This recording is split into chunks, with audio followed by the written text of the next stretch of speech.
It's time for this week's episode of Brandon Sports Talk, featuring in-depth interviews from those who are trending in the world of athletics. And now, here's the host of Brandon Sports Talk, Brandon Pate.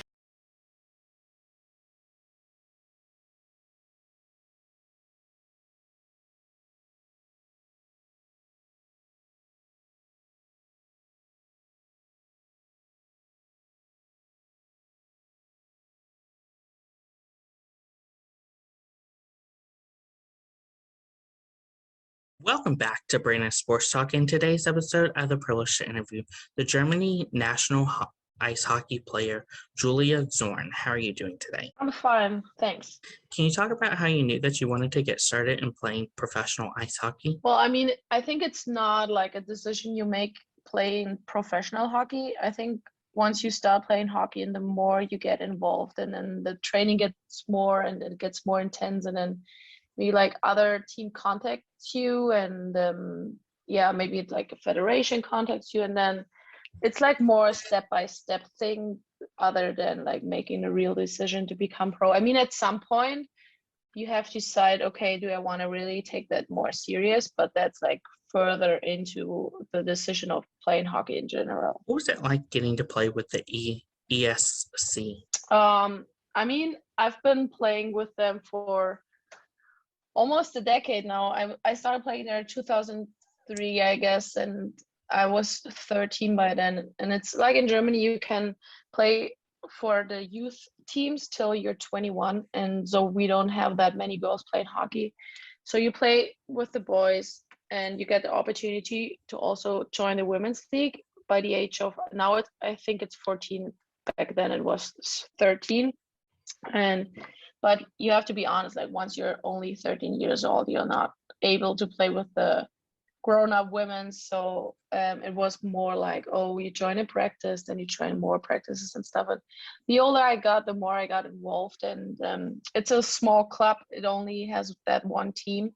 So there's no youth hockey or no men's team involved, which means like it's always been a small club and always familiar. But I mean, that's my home, that's my family, that's where I grew up, that's where I became the player I am today. Of course, what was it like going to Germany WC Division 1? Yeah, I mean, it was fun though, but it's not always been easy, but it was a fun time.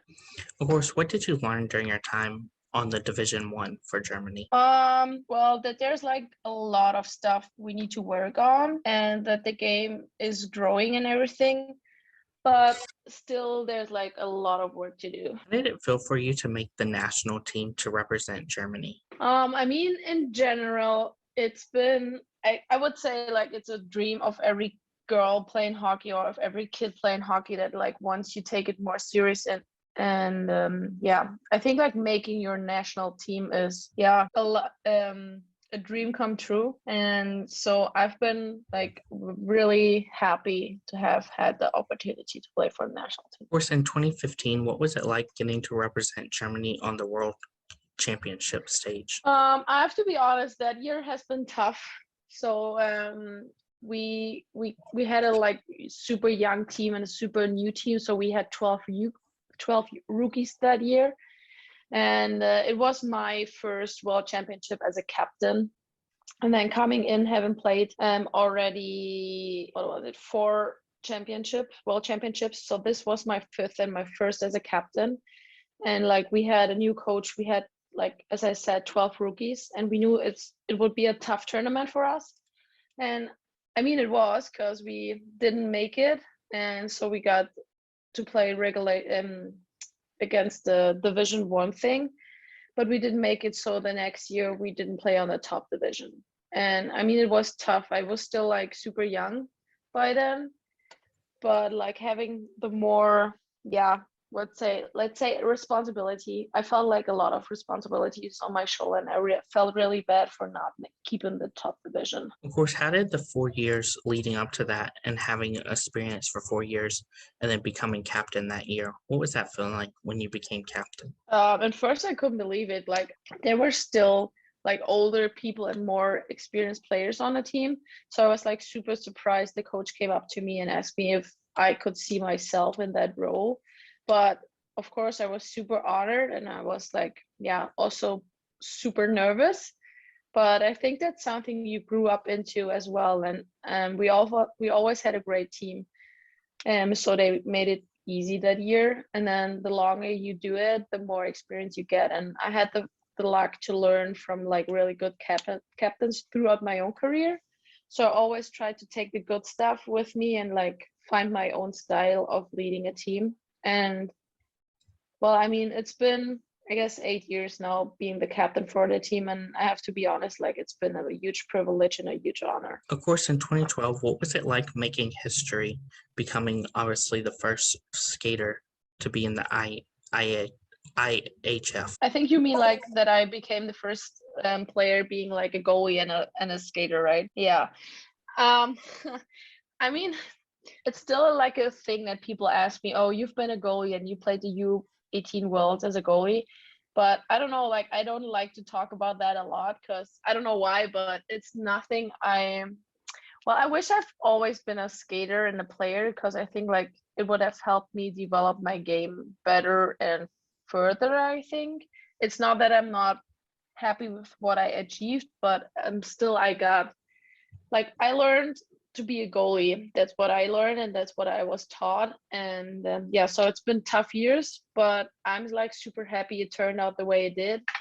And so yeah, 2012 was not the first year, but I think it was the first year because I already played the Worlds in 2009 and 11. And I think it was because we played top division that year. So like I don't know, the IIHF maybe recognized that more. And it's nothing, yeah, I don't like being in the spotlight. So yeah, it's nothing I pay tribute for. What was it like obviously joining the national team in 2014? I mean, that was the Olympic year, and going to the Olympics is like, yeah, if you ask any athlete, I think like they say that's their main goal. I mean, that's the biggest sports stage the world has to offer. And it's always been my childhood dream to be in the Olympics one day. And so like this year was super special for me.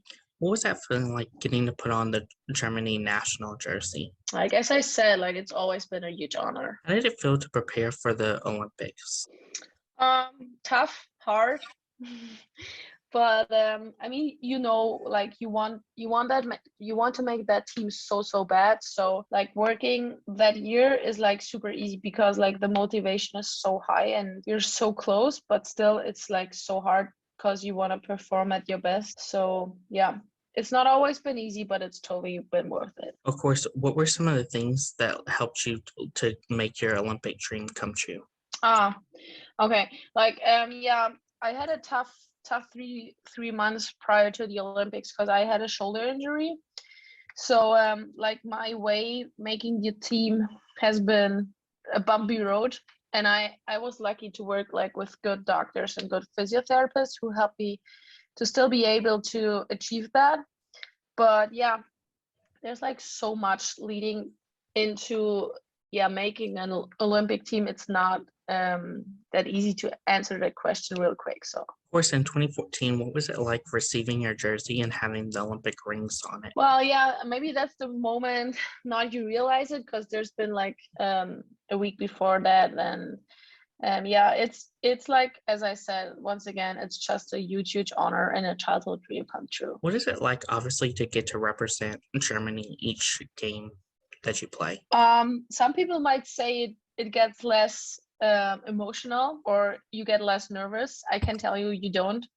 Like it's always been like something really special. It's not that a normal league game isn't special, but I mean, I am so lucky and I'm so privileged that I had the opportunity to be part of that program for such a long time. And looking back, it's not always been easy, and especially like last year and last season not making the Olympic tournament with our team was like super tough.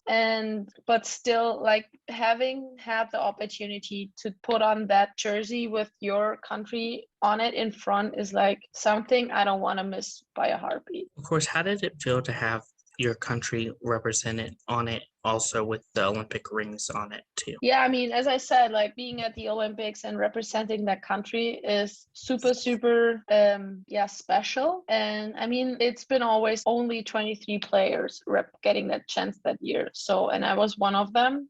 And I feel like super honored. What was that feeling like, living out your Olympic dream and going to the Olympics?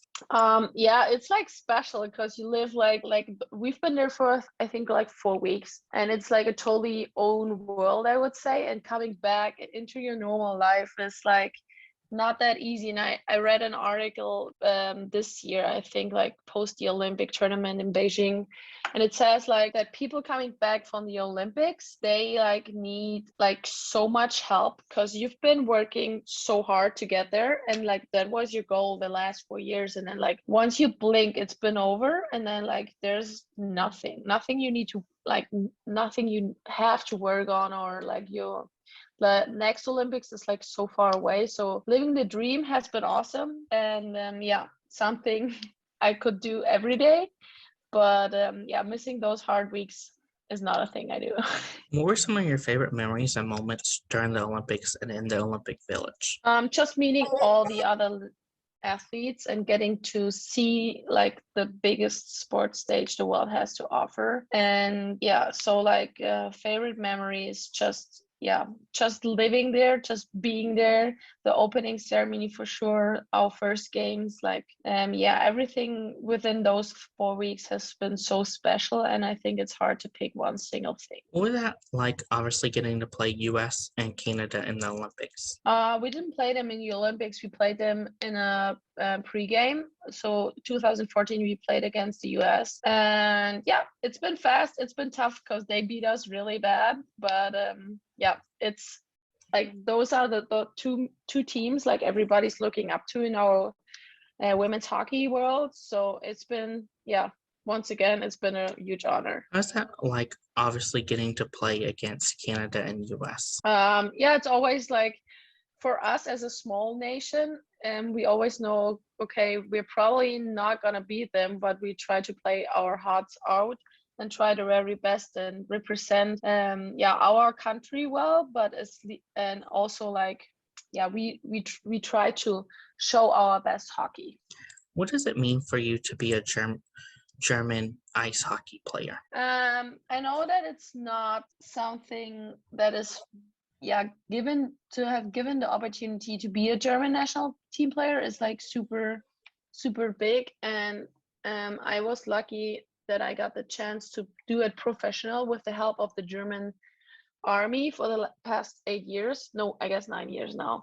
And that's something I haven't dreamed of, but I'm so thankful that there's something like that for our sports system in Germany. And so there's still so much the game in Germany needs to grow, but I'm really happy I was part of it, and I still want to be involved to make it like to grow the game here in my home country. How does it feel to have Olympian behind your last name? Well, I think like it's not behind my last name. And I know I've been there, but if you ask like so many people, like it's not something people recognize just by seeing you or hearing your name. What was that like, obviously getting to represent Germany and compete in the tournaments? Sorry, getting that Germany and what? In the tournaments. I mean, it's still, there's like, it's hard to find words right now because it's always like, it's been an honor, it's been a privilege, and I'm so happy I got the chance to do that. Who are some of the people that you look up to in the ice hockey community? Oh, it's hard to name like single persons, but there's like so many great players out there who are still playing the game or played the game. And I mean, like now that I'm from Germany, of course I know like a lot of German players, and I mean, there's like some big names out there in women's hockey, like Hilary Knight or Kendall Coyne or Michelle Carvinen or Henny Wickenheiser. But still, like for me, there's like so many big names in my own team, in my own country. And that's the people I know from like my child times, and I grew up with them, and we grew up in the national team program together. And we know that we don't have the best opportunities here, or but still, like, I think living out our dream with those people by my side, like, that's the people I look up to, because I know what they've been through. And I mean, like, I'm sure like all the big names have been through problems and roller coaster emotion things as well, but I can tell by the people sitting in the same locker room as I did, like, they've been through hell and back, and they worked their asses off to get where they are. And so that's the people I look up to. Of course, how is it like obviously getting to play with those people that you look up to, as you said, Hillary Knight? Yeah, I mean, by the end of the day, she's just like a hockey player as we all are. But I mean, if you look at her stats and like what she has to offer, speaking up for herself, speaking up for her team and something bigger than herself, she has had a big influence in women's hockey, and I'm really thankful I got the chance to play against her, alongside her, and fight for better conditions in the women's hockey programs all around the world next to her. What are some of your future plans in playing professional ice hockey? Well, I mean, by the end of the day, I stopped playing it professional wise, so it's kind of a new beginning now for me, because that's what I was doing the last, I don't know, 14 years, I guess, maybe longer, because I was at school before that. So it's like a new beginning, a new start. I'm kind of nervous about that. I'm also happy about it, because there will be new opportunities, and I hope that I still get the chance to be involved in hockey, especially women's hockey, because I've been around for so long, and that's my passion, that's my life, and I hope I can stick around a little bit longer, even though I'm not an active player anymore. Of course, as you talk about that, what has the transition been like, switching from being a professional ice hockey player to getting into the corporate world? I can tell you that maybe in like 2 months, because that's something I still have to figure out by myself. Has it been like obviously adjusting from being a professional hockey player To what? to a regular not hockey player? Well, I mean, it's always only been it's like 3 months, and right now it still feels like off season. I mean, like, with less training and stuff. But I think once the new season started, that's when the feeling really kicks in. And then I really recognize, okay, I'm not an athlete anymore, or like a professional national team player anymore. And for sure, there are moments and seconds and hours I doubt that decision, because, that's just who I am, and that's who I was for the past 14 years. But I know it's the right decision and the right time. And I always wanted to make that decision by myself, and saying, okay, I want to leave the game as a healthy human, as a player who has been around and could still be around, and not, oh, she's too old now, she can't like keep up with the pace or anything. So I'm leaving the game happy and healthy, and with not the season I hoped I would be my last season, because I wanted to be in Beijing with my team so bad. It's something that didn't work out. But the more I feel privileged, I had the opportunity to be part of the Olympics, and, as you said, call myself an Olympian now. And I just hope I can teach like young kids and young girls what it takes to get there, and that it's like totally worth it, because hockey is like such a cool sport. Of course, as you look back on your career, what are some of your favorite memories and moments that stand out to you? I mean, we talked about it a lot now, and as I said, like, I tried to qualify for the Olympics 4 times. We only made it once, and I was like happy and lucky to be part of the team, and knowing how hard it is to qualify for for the Olympics as a team, and then still making the team. So I feel like that's something I'm like so thankful for, and like probably like my highlight.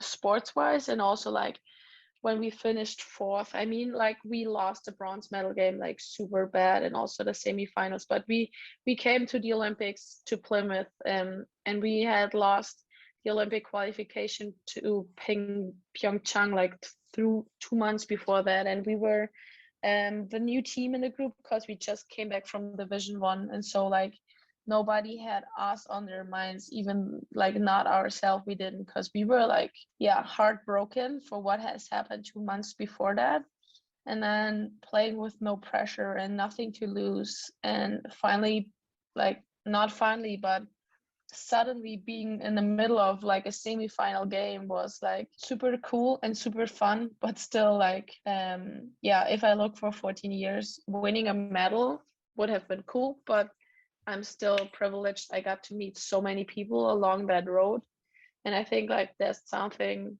beside the sports highlights that made it so special to get to know so many people and so many awesome teammates who became my friends. Of course, what advice would you give those college hockey players looking to play college hockey and then go professional? Yeah, just like they have like with the college program, it's like such a big opportunity, and the surroundings there and the circumstances are awesome, and like don't take anything of them for granted, and like keep working hard and follow your passion. What advice would you give college hockey players looking to play for their national team and play professionally? Well, just as I said to the prior question, like don't take anything for granted and work hard, and don't be shy to ask for help or advice. And I mean, in the world today, like with all the social media stuff, it's so easy to reach out to people and like find good stuff you can work on. And never take anything for granted, and just work hard. What advice would you give future Olympians looking to compete for the first time or go multiple times to the Olympics? Yeah, it's the same like for the college athletes. I mean, the roads can be bumpy throughout professional sports time, and ask yourself if you really want to go there, because it's a lot of stuff you can do throughout those years, and even though it doesn't work out the first time, like you will get another opportunity. And just keep working hard and don't give up the dream. Where can my listeners find you at on social media? You can find me on Instagram and on Twitter. It's called Zorn7, I think.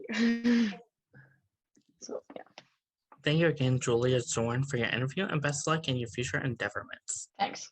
You can find Brandon Sports Talk on Facebook at Brandon Sports Talk, Instagram at Brandon Sports Talk, Twitter at Talk_Brandon, and you can find me on YouTube at Brandon Sports Talk. Don't forget to like, comment, and subscribe. Thank you again, Julia, for your interview, and best of luck in your future. Thanks for having me. You've been watching Brandon Sports Talk. Please feel free to like, share, and subscribe to Brandon Sports Talk on social media and on YouTube.